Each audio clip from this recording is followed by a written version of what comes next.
नमस्कार, आप देख रहे हैं वीके न्यूज। मैं हूं सुनील राउत। इन दिनों भारत में बैंकों की साख लगातार सवालों के घेरे में है। महाराष्ट्र में हुए Punjab and Maharashtra cooperative PMC bank घोटाले के बाद तो लगभग लोगों का वित्तीय संस्थानों यानी कि बैंकों पर से भरोसा उठता दिख रहा है। साथ ही कई उद्योगपतियों के बैंकों के पैसे लेकर भागने और बैंकों की मौजूदा वित्तीय हालात के बाद तो लोगों के मन में बैंकों को लेकर एक शंका सी घर कर गई है।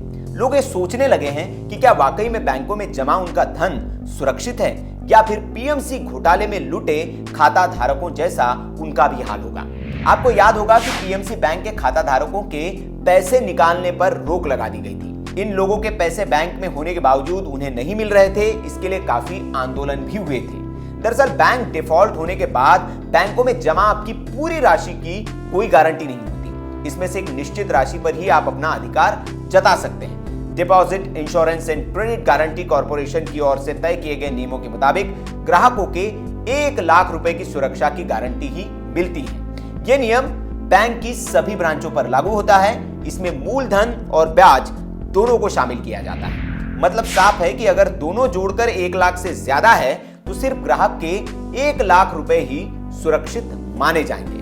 आसान भाषा में अगर समझे तो किसी बैंक में आपकी कुल जमा राशि 4 लाख रुपए है तो बैंक के डिफॉल्ट होने पर आपको सिर्फ 1 लाख रुपए ही सुरक्षित माने जाएंगे और वही मिल सकेंगे।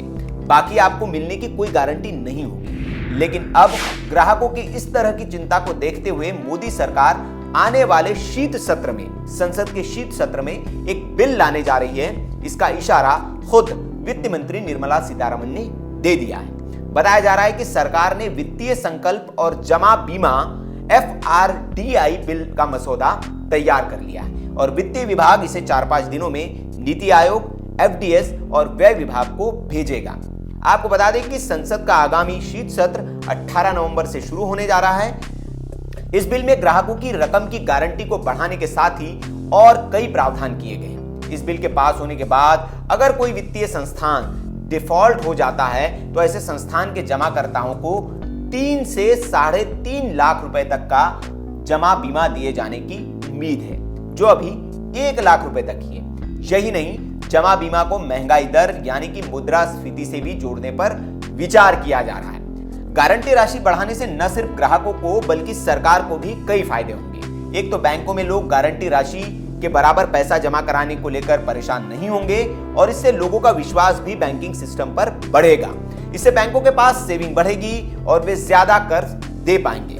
मौजूदा हालात को देखते हुए FRDI बिल को इस शीतकालीन सत्र में लाना बहुत जरूरी है, क्योंकि गैर बैंकिंग वित्तीय कंपनियां यानी कि NBFC जैसे DHFL, IL&FS संकट से जूझ रहे हैं। साथ ही साथ PMC बैंक घोटाले के बाद सरकार और भी सतर्क हो गई है।